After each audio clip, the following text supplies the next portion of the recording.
Hey everyone, welcome back to Corporate Decoder, the place where we, decode corporate filings. Today we're diving into an 8K report from Xcel Energy, but don't worry, it's not as boring as it sounds.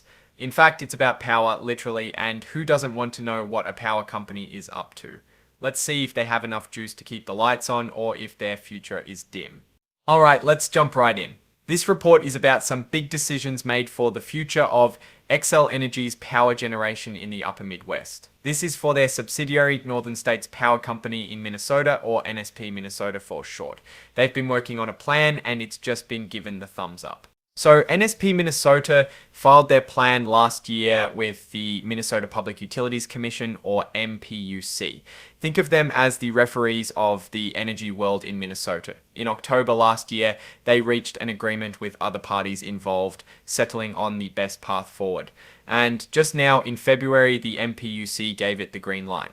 What exactly did they agree on? A few key things. First, they're going with a company-owned combustion turbine. This is basically a power plant that burns fuel to create electricity, located in Lyon County, and it's going to generate 420 MW or megawatts of power. That's enough to power a lot of homes.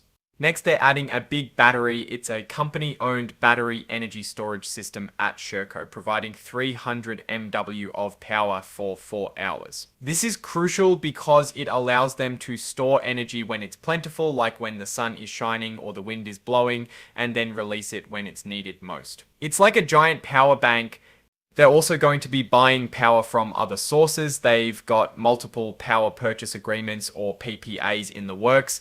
These are deals where they agree to buy electricity from other power generators. They're moving on to negotiating those agreements now. But the big news is that they're planning to add a lot of renewable energy.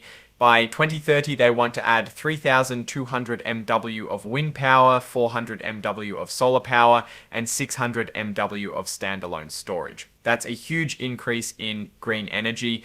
They will get these resources through a request for proposal, or RFP process. Think of an RFP as a public announcement that they're looking to buy something, in this case renewable energy. Some of these resources will come from previous RFPs.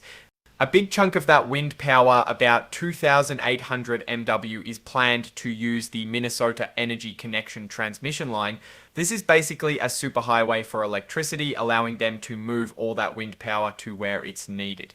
And what about their existing power plants? They're planning to keep their Prairie Island and Monticello nuclear plants running until the early 2050s. These are big, reliable sources of power that don't produce greenhouse gases, so they're important for keeping the lights on while they add more renewable energy. The MPUC also approved keeping the Red Wing and Mankato waste-to-energy plants open until 2037. These plants burn trash to create electricity, which helps reduce landfill waste. They also ordered NSP Minnesota to come up with a special electricity rate for customers with very large power needs, like data centers, by July. NSP Minnesota will be putting out more requests for proposal for resources to fill their approved resource needs starting late next year or early the year after. Now, here's the part where they remind everyone that things could change. This is a standard disclaimer, but it's important. They're saying that the future is uncertain and things might not go exactly as planned.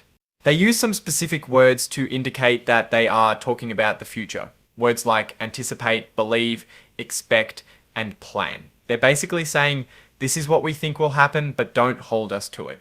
They also list some of the things that could cause problems. These include things like safety issues at their power plants, problems getting fuel, changes in regulations, and the general state of the economy. Basically anything that could disrupt their ability to generate and deliver power.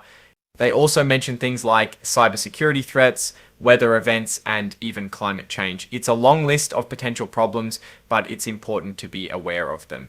So what does all of this mean? Xcel Energy, through its subsidiary NSP Minnesota, is making a big bet on renewable energy while also maintaining its existing power plants. They're planning for the future, but they also know that things could change. Looking at this plan, it seems like Xcel Energy is trying to strike a balance between reliability and sustainability. They're keeping their nuclear plants running to provide a steady source of power, while also adding a lot of wind and solar to reduce their carbon emissions. One potential strength is their commitment to renewable energy. This could give them a competitive edge as more and more people demand clean power. Also, they might have some government help through tax credits and other incentives to build this green energy. One of the weaknesses of this plan, however, could be the reliance on the Minnesota Energy Connection transmission line. If that line gets delayed or runs into problems, it could throw a wrench in their wind power plans. A risk is that they might not be able to get enough renewable energy at a reasonable price. If demand for wind and solar goes up, the cost could go up as well. Looking at Xcel Energy's stock price, it's currently trading around $60 per share. Based on their earnings and future growth potential, a reasonable target price range would be $60 to $65. Overall, I'm cautiously optimistic about Xcel Energy. They have a solid plan for the future, but there are also some risks. They are trying to make a move to renewable energy, and I have a slightly bullish bias for this stock in the long run. Thanks for watching Corporate Decoder. If you want to see more videos like this, please subscribe to the channel.